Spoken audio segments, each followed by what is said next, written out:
नमस्कार व्यूअर, मैं कुमार बेने और आप देख रहे हैं Kosi network news. Kosi network पर बिहार के 40 लोकसभा सीटों का सटीक सर्वे देखिए कि कौन किस जगह से जीत रहा है, किस पार्टी को कितना सीट मिल रहा है। हमारे इस सटीक सर्वे में देखिए बिहार में कौन से पार्टी का कितना सीट मिल रहा है, किस पार्टी का कम सीट मिल रहा है, किस सीट पर जो है कौन जीत रहे हैं, वो सब आपको हम बिहार के 40 लोकसभा क्षेत्रों में बताने वाले हैं। आइए आपको बताते हैं बिहार के 4 जोनों में हमने बांटे हैं: मिथिलांचल, सीमांचल, उत्तर बिहार और मगध भोजपुर जोन। सबसे पहले आपको हम बताएंगे कि मिथिलांचल के 9 सीटों पर किस पार्टी का चेहरा कौन सा जीत रहा है, किस पार्टी के लोग जीत रहे हैं, वो दिखाने वाले हैं। सबसे पहले बात करते हैं दरभंगा का कि दरभंगा में जो है बीजेपी का सीट वहां पर होने वाला है, हो रहा है, जहां पर गोपाल जी ठाकुर पिछले बार के सांसद थे और इस बार भी जो है वो वहां से निकल रहे हैं। दरभंगा लोकसभा सीट जो है वो सबसे मजबूत माना जाता है बीजेपी के लिए, तो ये सीट बीजेपी को जा रहा है। यहाँ आते हैं झंझारपुर। झंझारपुर लोकसभा में त्रिकोणीय मुकाबला है। दरअसल रामप्रीत मंडल जेडीयू से कैंडिडेट है और सुमन कुमार महासेठ को वीआईपी पार्टी से टिकट दिया गया है। वहीं से पहले क्या लगाया जा रहा था कि गुलाब यादव को ही टिकट मिलेगा, लेकिन ऐसा नहीं हो सका। तो इस दृष्टिकोण से ये मुकाबला त्रिकोणीय हो गया है। कहीं न कहीं यहाँ से भी जो है जेडीयू का खाता खुल रहा है, क्योंकि झंझारपुर सीट से जेडीयू को सीट मिल रहा है। अब आते हैं मधुबनी लोकसभा सीट। मधुबनी लोकसभा सीट जो है, यहाँ से हुक्मदेव नारायण यादव जी का बेटा अशोक कुमार यादव जी चुनाव मैदान में है और इस बार जो है वहां का जो माहौल है, वहां के अशोक कुमार यादव पर जो है लोगों की जो प्रतिक्रिया है वो काफी नाराजगी है। लेकिन वो नाराजगी कहीं न कहीं दूर हो गया है और कैंडिडेट को भले ही न देखे, लेकिन लोग जो है मोदी को देख रहा है और मोदी के पब्लिसिटी पर वोटिंग कर रहे हैं। तो ये मधुबनी का भी सीट जो है बीजेपी के खाते में जा रहा है। रायपुर लोकसभा सीट में नित्यानंद राय जो केंद्र में मंत्री है, गिरिराज मंत्री है, और वहीं दूसरी तरफ जो है आलोक कुमार मेहता, जो दोनों का जो है अपना जातीय समीकरण का वोट है। तो इस बार नित्यानंद राय उजियारपुर लोकसभा सीट से वो निकल रहे हैं। ये सीट यानी कि बीजेपी के झोली में जा रहे हैं। दरअसल नित्यानंद राय एक बड़े कद्दावर नेता है और एक फॉरवर्ड नेता है। इस दृष्टिकोण से जो नित्यानंद राय का जहां तक लग रहा है कि यादव समुदाय का वोट है उसे जा रहा है और आलोक कुमार मेहता का जो वोट है, कुशवाहा वोट जो है, वो उसे जा रहा है। तो नित्यानंद राय को एक यादव का समर्थन मिल ही रहा है, साथ में जेडीयू एनडीए का जो गठबंधन है उनका भी भरपूर उनको समर्थन मिल रहा है। तो इसलिए है उजियारपुर लोकसभा सीट से इस बार नित्यानंद राय निकल रहे हैं। अब आते हैं सुपौल लोकसभा क्षेत्र, जहां से दिलेश्वर कामत पिछले बार भी सिटिंग एमपी रहे हैं और इस बार भी जो है पार्टी ने उस पर जो है फिर से दाव लगाया है। तो क्या सुपौल का जो है सीट भी जो है इस बार बीजेपी एनडीए के खाते में जा रहा है, यानी कि जेडीयू के कोटे जो सीट मिला हुआ है वो फिर से दिलेश्वर कामत वहां से निकल रहे हैं। दरअसल आरजेडी का जो कैंडिडेट है चंद्रहास चौपाल सिंहेश्वर विधानसभा से विधायक थे और उसे जो है इस बार सुपौल लोकसभा से लड़ाया भी गया है, ताकि जो चौपाल समुदाय का जो वोट है वो साधा जाए और कहीं न कहीं तेजस्वी यादव ने जो निशाना लगाया है वो उसमें कामयाब होता दिख रहा है। लेकिन सीट का बात करें तो यह सीट जो है जेडीयू के हाथों जा रहा है। बात करते हैं मधेपुरा लोकसभा का। मधेपुरा लोकसभा में एनडीए का चेहरा दिनेश चंद्र यादव और इंडिया का चेहरा यानी कि आरजेडी का जो सीट जो है ये मिला है डॉक्टर कुमार चंद्रदीप। ये आरजेडी की तरफ से चुनाव लड़ रहे हैं मधेपुरा से। कुमार चंद्रदीप जो है इन लोगों को जो है मधेपुरा में उतना कोई लोकल जो है पब्लिसिटी नहीं है, लेकिन फिर भी इसको जो है आरजेडी ने यहाँ से चुनाव लड़ाया है। तो इस दृष्टिकोण से मधेपुरा लोकसभा का जो सीट जो है इस बार फिर से जेडीयू के हाथों जा रहा है, जेडीयू के पाले जा रहा है, क्योंकि दिनेश चंद्र यादव का एक अपना जाति का वोट और ऊपर से जेडीयू एनडीए जो समर्थन है उस सब का वोट उनसे मिलता हुआ दिख रहा है। तो इस हिसाब से मधेपुरा लोकसभा का सीट भी दिनेश चंद्र यादव को जिता रहे हैं, जेडीयू के हाथे जा रहे हैं। अब आते हैं बेगूसराय लोकसभा क्षेत्र, जहां से गिरिराज सिंह कद्दावर नेता, हिंदूवादी चेहरा जो मोदी जी के करीबी है, प्रधानमंत्री मोदी के करीबी है और इस बार बेगूसराय का क्या हाल है। वही दूसरे इंडिया तरफ से जो उम्मीदवार है अवधेश कुमार राय, वो भी मैदान में डटे हुए हैं। तो इस बार बेगूसराय का हाल हमने सर्वे किया, तो इस बार गिरिराज सिंह जी फिर से जो है एक बार एमपी बनने जा रहे हैं और यह सीट जो है बीजेपी के झोली में जा रहे हैं और बीजेपी ने यहाँ से फिर से जो है अपना दूसरा बार गिरिराज सिंह के रूप में जीत दर्ज करने जा रहे हैं, ऐसा हमारा एग्जिट पोल बता रहा है। अब आते हैं खगड़िया लोकसभा क्षेत्र।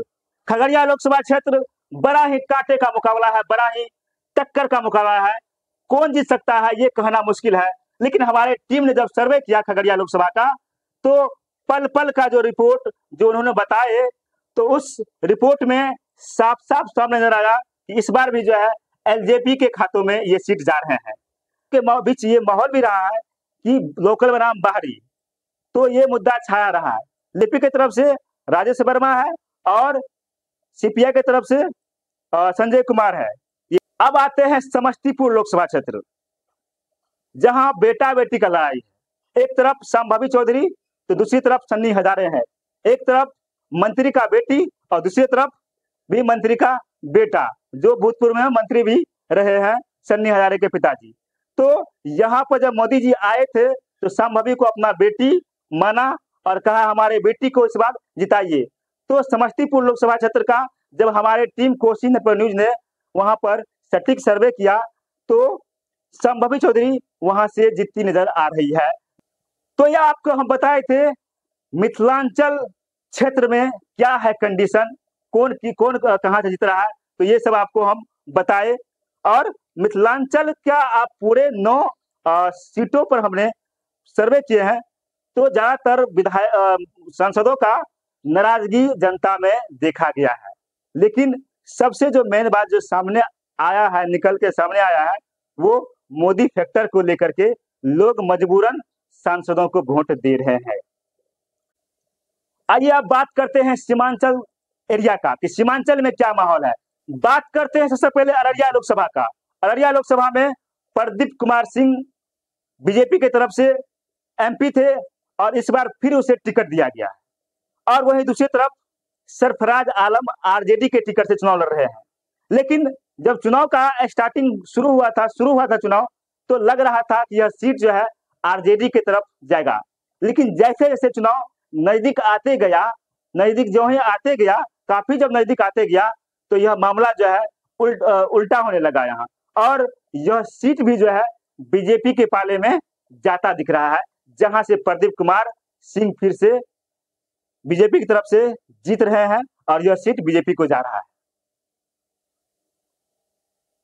बात करते हैं किशनगंज लोकसभा का, जहां पर मुस्लिम बहुल इलाका है, मुस्लिमों की संख्या ज्यादा है, और वहां पर क्या माहौल है, हमारे कोसी न्यूज ने जब सर्वे किया तो वहां त्रिकोणीय मुकाबला साफ साफ देखने को मिला। जेडीयू के टिकट पर मुजाहिद आलम चुनाव लड़ रहे हैं। कांग्रेस के सीटों पर मोहम्मद जावेद चुनाव लड़ रहे हैं, जो सिटिंग एमपी है, और फिर से पार्टी ने उस पर भरोसा करके उसे टिकट दिया है। अख्तरुल इमाम जो है एएमआईएम के टिकट पर लड़ रहे हैं। इस तरह से यह मुकाबला त्रिकोणीय होता है, क्योंकि विधानसभा के चुनाव में एएमआई का मजबूत किशनगंज में माना गया है, वहां से उनका एक विधायक भी जीता था। तो इस लहजे से लग रहा है कि वहां पर त्रिकोणीय मुकाबला है। और इस त्रिकोणीय मुकाबला में यह सीट किसको जा रहा है, तो यह सीट जो है जब सटीक सर्वे कोसी न्यूज ने किया था, तो यह साफ साफ दिख रहा था कि कांग्रेस और जेडीयू में काफी टक्कर है।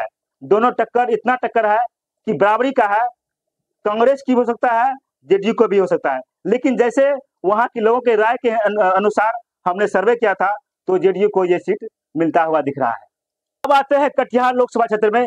इस क्षेत्र में किसका पलड़ा भारी है, तो कटिहार में दुलाचंद गोस्वामी पहले से ही वो एमपी थे, और फिर से जेडीयू का उस पर जो भरोसा किया गया कि टिकट दिया गया। वही कांग्रेस की तरफ से तारिक अनवर 5 बार के सांसद जो है कटिहार से लड़ चुके हैं, बहुत पुराने चेहरे हैं, और इस बार जो है वो भी मैदान में फाइट दे रहे हैं। दोनों का जो है फाइट बहुत तगड़ा फाइट है कि इस बार क्या होने वाला है कटिहार लोकसभा में। तो कटिहार लोकसभा क्षेत्र में इस बार हमारे टीम के द्वारा सर्वे किया गया, उसमें साफ साफ दिख रहा है कि तारिक अनवर जो है इस बार कांग्रेस का सीट वहां से निकाल रहे हैं। दरअसल तारिक अनवर का यह आखिरी चुनाव है। लोगों में जिस तरह से उसने एक मैसेज दिया, एक संदेश दिया कि इस बार मेरा आखिरी चुनाव है और आप सबसे अपील करते हैं कि आप इस बार मुझे जिता दीजिए, तो भावुक होकर लोग जो है उसे इस बार जिताने का काम कर रहे हैं। वही दुलाचरण गोस्वामी का परफॉर्म अच्छा नहीं है, लोगों में काफी नाराजगी है। इस कारण से भी लोग जो है शिफ्ट होकर के तारिक अनवर को इस बार जिता रहे हैं और यह सीट कांग्रेस को जा रहा है, कटिहार लोकसभा क्षेत्र। सबसे हॉट सीट पूर्णिया पे आपको दिखाते हैं कि पूर्णिया में इस बार क्या होने वाला है। पूर्णिया में दरअसल त्रिकोणीय मुकाबला है और इस त्रिकोणीय मुकाबला में कौन बाजी मारने वाला है ये कहना मुश्किल है। लेकिन जब हमारे टीम ने सर्वे किए थे वहां पर लोगों की राय जाने, तो काफी मुकाबला कांटे का टक्कर का लग रहा है। एक तरफ संतोष कुशवाहा है जो जेडीयू से एमपी है एनडीए की तरफ से, वहीं दूसरी तरफ बीमा भारती जो आरजेडी से चुनाव लड़ रही है इंडिया गठबंधन की तरफ से, वहीं जो निर्दलीय तरफ से जो है पप्पू यादव जो है, जो पप्पू यादव पूर्णिया का बेटा कहता है और वहां से वो सांसद भी रहे हैं पहले से। तो यह मुकाबला जो है पप्पू यादव को लेकर के काफी हाई प्रोफाइल मामला, ये काफी हाई प्रोफाइल सीट ये हो गया है। तो हमारे टीम के सर्वे के अनुसार यह सीट जो है फिर से जेडीयू के कोटे में जा रहा है। कि अब दिखाते हैं आपको भागलपुर का, कि भागलपुर में जो है भागलपुर का भी सीट जो है इस बार जेडीयू को जा रहा है। जेडीयू की तरफ से अजय मंडल है और वही कांग्रेस की तरफ से अजीत शर्मा है जो वो भी काफी फाइट कर रहे हैं। लेकिन यह सीट जो है बीजेपी यानी कि एनडीए गठबंधन की तरफ जा रहा है, जेडीयू को मिल रहा है। अब बात करते हैं बांका का। बांका में गिरधारी यादव और जेपी नारायण यादव, ये दोनों में मुकाबला है। तो ऐसे में यह सीट भी जो है फिर से बीजेपी को जा रहा है। बात करते हैं जमुई लोकसभा का, जहां से चिराग पासवान सांसद थे और इस बार जो है चिराग पासवान वहां से चुनाव नहीं लड़ रहे हैं, वो अपने जीजा अरुण भारती को वहां से चुनाव लड़ा रहे हैं। तो वही दूसरी तरफ जो है अर्चना रविदास मैदान में है, फिर से एलजेपी के कोटे में अरुण भारती को मिलता हुआ दिख रहा है। तो सीमांचल क्षेत्र से आपको हम बताएं कि कौन कहां से जीत रहा है। अब बात करते हैं बिहार के उत्तर जोन की, उत्तरी बिहार की बात करते हैं। वाल्मीकि नगर से सीट जो है जेडीयू के खाते में जा रहा है। अब बात करते हैं पश्चिमी चंपारण का। पश्चिमी चंपारण से संजय जायसवाल जो बीजेपी के पूर्व प्रदेश अध्यक्ष भी थे और सिटिंग एमपी भी थे। पश्चिमी चंपारण में संजय जायसवाल और मदन मोहन तिवारी जो कांग्रेस से टिकट पर चुनाव लड़ रहे हैं। इस बार भी पश्चिमी चंपारण में लग रहा है कि यह बीजेपी के पाले में यह सीट जा रहा है, जैसा कि हमारे सर्वे में दिख रहा है। पूर्वी चंपारण से राधा मोहन सिंह को टिकट दिया गया है, तो वहीं जो है यह सीट जो है इंडिया गठबंधन की तरफ से वीआईपी पार्टी को ऑफर किया गया था। वीआईपी पार्टी का कैंडिडेट वहां से चुनाव लड़ रहे हैं। यहाँ से भी बीजेपी का पाले में यह सीट जा रहा है। करते हैं शिवहर लोकसभा की, जहां पर जो है एक तरफ लवली आनंद है तो वहीं दूसरी तरफ रितु जायसवाल है। लवली आनंद मोहन की पत्नी, शिवहर से उनका पुत्र चेतन आनंद विधायक है और लवली आनंद को इस बार टिकट दिया गया है शिवहर से जेडीयू की तरफ से। वहीं रितु जायसवाल जो मुखिया से विधायक का भी चुनाव लड़ी थी और इस बार फिर वो सांसद का चुनाव लड़ रही है शिवहर से, जो आरजेडी कोटे से उसको यह सीट मिला है।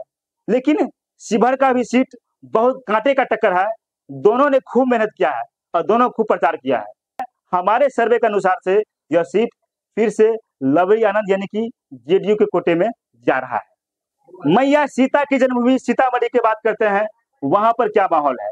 सीतामढ़ी में देवेश चंद्र ठाकुर और अर्जुन राय के बीच में मुकाबला है और मुकाबला टफ का है और यह सीट जो है देवेश चंद्र ठाकुर को ज्यादा दिखता है। देवेश चंद्र ठाकुर जेडीयू के कोटे से इस बार एमपी का चुनाव लड़ रहे हैं, सीट जो है जेडीयू के कोटे में जाता हुआ दिख रहा है। उत्तर बिहार के राजधानी मुजफ्फरपुर की बात करते हैं। मुजफ्फरपुर जहां लगातार बीजेपी का गढ़ बना रहता है और बीजेपी का हमेशा से वह सीट सुरक्षित सीट बना रहता है। इस बार क्या वहां का माहौल है वो भी हम आपको इस एग्जिट पोल में बताने वाले हैं। मुजफ्फरपुर में राजभूषण चौधरी जो इस बार बीजेपी के टिकट पर चुनाव लड़ रहे हैं। वही अजय निषाद जो कभी पहले इससे पहले वो बीजेपी के टिकट पर चुनाव लड़ते थे, इस बार कांग्रेस के टिकट पर चुनाव लड़ रहे हैं। यानी कि दोनों उल्टा है। पिछले बार जब 2019 में चुनाव हुआ था तो राजभूषण चौधरी लगभग काफी वोटों से हारे थे, और इस बार जो है अजय निषाद कांग्रेस में है और राजभूषण चौधरी बीजेपी में है। तो यह मुकाबला काफी काफी एक तरफा दिख रहा है, और यहाँ से राजभूषण चौधरी को फिर से जो है राजभूषण चौधरी को यह सीट जीतता हुआ दिख रहा है, जो बीजेपी कोटे में जा रहा है। कांग्रेस को लगा कि अगर अजय निषाद को यह टिकट अगर दे देते हैं तो कहीं न कहीं यह निकालने में कामयाब होगा, लेकिन ऐसा होता हुआ हमारे एग्जिट में नहीं दिख रहा। बात करते हैं वैशाली लोकसभा का। बीना देवी एक तरफ है और दूसरी तरफ मुन्ना शुक्ला है। इस बार जो वैशाली की जो लड़ाई जो है भूमिहार वर्सेस राजपूत की लड़ाई है। वही बीना देवी जो है इससे पहले सिटिंग एमपी रही है, और इस बार फिर से एलजेपी ने उस पर भरोसा किया है, सीट फिर से एलजेपी के कोटे में जाता हुआ दिख रहा है। तो हाजीपुर लोकसभा में मुकाबला चिराग पासवान के तरफ जाता हुआ दिख रहा है। बात करते हैं सिवान लोकसभा क्षेत्र का। तो शहाबुद्दीन की पत्नी हिना साहब को आ जाने से यह मुकाबला काफी रोमांचक हो गया है, त्रिकोणीय हो गया है। यह सीट जो है सिवान का फिर से जेडीयू के कोटे में जाता हुआ दिख रहा है। हैं सारण लोकसभा से, जहां से बीजेपी के कैंडिडेट राजीव प्रताप रूडी और वहीं आरजेडी के कैंडिडेट अपने पिता को किडनी दान किए हैं रोहिणी आचार्य, इस बार भी वो मैदान में है, और इस बार वो भी मैदान में काफी टक्कर राजीव प्रताप रूडी को दे रहे हैं। राजीव प्रताप रूडी ज्यादा वोट से नहीं जीतेंगे, लेकिन फिर भी वो जीत रहे हैं। इस बार रोहिणी आचार्य को सीट यह हाथ लगने वाला नहीं है, यह सीट फिर से बीजेपी के कोटे में जा रहा है। बात करते हैं महाराजगंज लोकसभा सीट का सीट जो है महाराजगंज का सीट बीजेपी के कोटे में जाता हुआ दिख रहा है। अब बात करते हैं गोपालगंज, जहां तो इस बार गोपालगंज का माहौल हमारे सर्वे के अनुसार से फिर से ये जेडीयू के कोटे में जाता हुआ दिख रहा है। तो उत्तर बिहार के सीटों के बारे में आपको हम बता रहे थे कि कौन कौन कहां से जीत रहा है, किसके पार्टी कहां से निकल रहे हैं, किसके झोले में कौन सीट जा रहा है। अब बात करते हैं मगध भोजपुर जोन की। मुंगेर से जेडीयू के प्रत्याशी ललन सिंह और वही अनीता कुमारी आरजेडी की तरफ से प्रत्याशी है। मुंगेर से इस बार फिर जेडीयू का ये सीट मिलता हुआ दिख रहा है। बात करते हैं नवादा की। विवेक ठाकुर और श्रवण कुमार। विवेक ठाकुर जहां बीजेपी के टिकट से चुनाव लड़ रहे हैं, श्रवण कुमार आरजेडी के टिकट से चुनाव लड़ रहे हैं, लेकिन यह बीजेपी के कोटे में जाता हुआ दिख रहा है। विवेक ठाकुर यहाँ से निकल रहे हैं, ऐसा हमारा सर्वे बता रहा है। अब बात करते हैं मुख्यमंत्री की जिलागिरी नालंदा की बात करते हैं कि वहां पर क्या माहौल है, वहां पे सर्वे क्या कहता है। और यह सीट भी जो है नालंदा का कौशलेंद्र कुमार की तरफ जाता हुआ दिख रहा है, जेडीयू के पाले में जाता हुआ ये दिख रहा है। बात करते हैं पटना साहिब का, जहां से बीजेपी के कद्दावर नेता रविशंकर प्रसाद पूर्व मंत्री रहे हैं, और इस बार फिर से पार्टी ने उसे पटना साहिब से उतारा है। अंशुल अभिजीत जो कांग्रेस के टिकट पर चुनाव लड़ रहे हैं, मुकाबला एक तरफा दिख रहा है। यह सीट भी जो है बीजेपी के कोटे में जाता हुआ दिख रहा है। बात करते हैं पाटलिपुत्र, चाचा भतीजी के बीच में लड़ाई है। एक तरफ चाचा रामकृपाल यादव और दूसरी तरफ मीसा भारती जो लालू यादव जी के बड़े पुत्री है, और यहाँ से वह तीसरी बार किस्मत आजमा रही है। तो इस बार पाटलिपुत्र की रुझान क्या कहता है, हमारा एग्जिट पोल क्या कहता है कि पाटलिपुत्र में मीसा भारती की तरफ माहौल काफी लहर है, और इस बार यह सीट आरजेडी को जाता हुआ दिख रहा है, और मीसा भारती वहां से चुनाव जीत रही है। हमारा सर्वे पोल एग्जिट पोल ऐसा बता रहा है।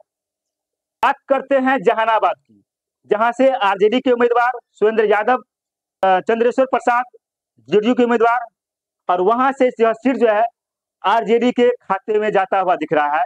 सुरेंद्र यादव वहां से जीत रहे हैं, हमारा सर्वे पोल बता रहा है कि सुरेंद्र यादव निकल रहे हैं और आरजेडी को यह सीट मिलता हुआ दिख रहा है। एक तरफ सर्वजीत कुमार और दूसरी तरफ हम के मुखिया जीतन राम मांझी। गया का लोकसभा का माहौल बता रहे हैं आपको। गया में इस बार कांटे का मुकाबला है। एक तरफ जीतन राम मांझी और दूसरी तरफ कुमार सर्वजीत। हमारे इस सटीक सर्वे में एनडीए को 33 से 35 सीट और इंडिया गठबंधन को मिल रहा है 7 से 5 सीट मिलने का आसार दिख रहा है, ऐसा कोसी नेटवर्क न्यूज का एग्जिट पोल बता रहा है। लोकतंत्र का महापर्व का चुनाव 2024 में 4 तारीख को बताएंगे कौन बनेगा प्रधानमंत्री। तो पल पल का अपडेट आपको कोसी नेटवर्क न्यूज पर मिलता रहेगा। तो चैनल को सब्सक्राइब करें, लाइक करें, शेयर करें और देखते रहें। जय हिंद।